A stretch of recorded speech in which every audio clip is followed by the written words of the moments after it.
Good morning everyone. I am Dr. S. Hemlata, Associate Professor of BCA. Today I am going to discuss about SQL, Structured Query Language and DBMS. So before going into Structured Query Language, let us know what is Database Management System. So Database Management System is an interface between the user and the database server. So the main role of Database Management System is to retrieve the information after the request given by the user in the form of SQL command, and the request will be sent through Database Management System to the database server. So in turn, Database Management System, it retrieves the information from the database and sends back as an information to the user. Now we are going to Structured Query Language. SQL stands for Structured Query Language, and which is used for managing data in a relational database management system.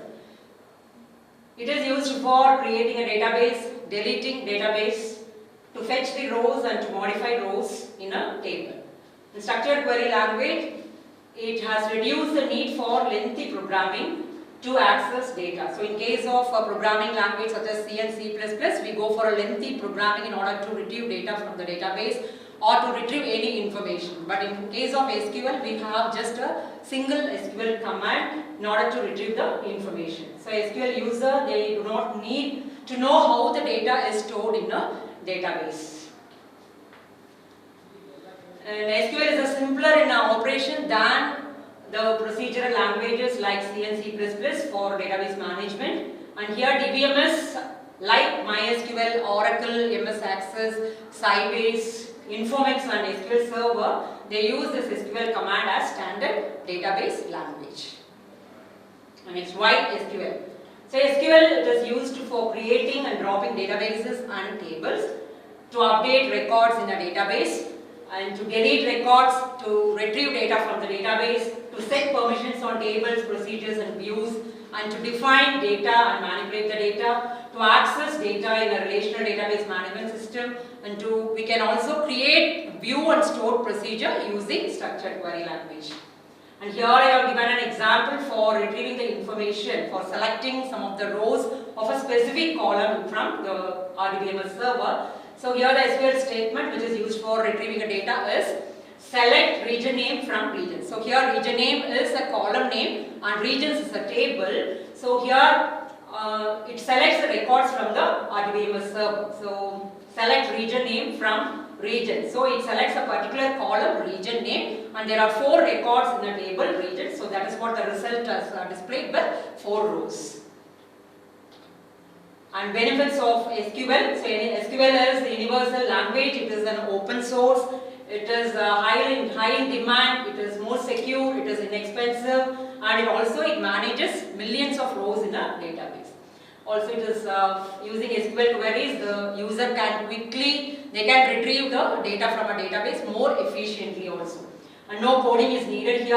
And it has a well-defined standards. It is portable and more interactive language even. And it has multiple data view. It is very easy to learn and understand. It is used by major DBMS system vendors. Also, it supports client-server architecture.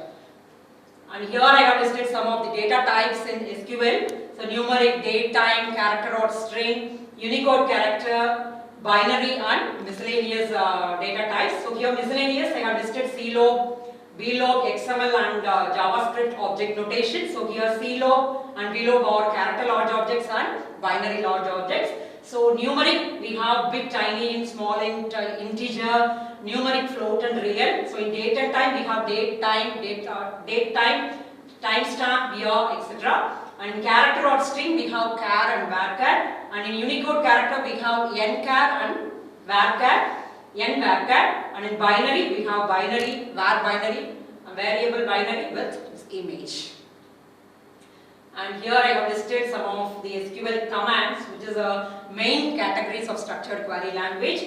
So there are 4 different categories. That is data manipulation language, data definition language, data control language and transaction control language. So data manipulation language. So before that we should know what is data definition language. So data definition language, it is used for creating a table.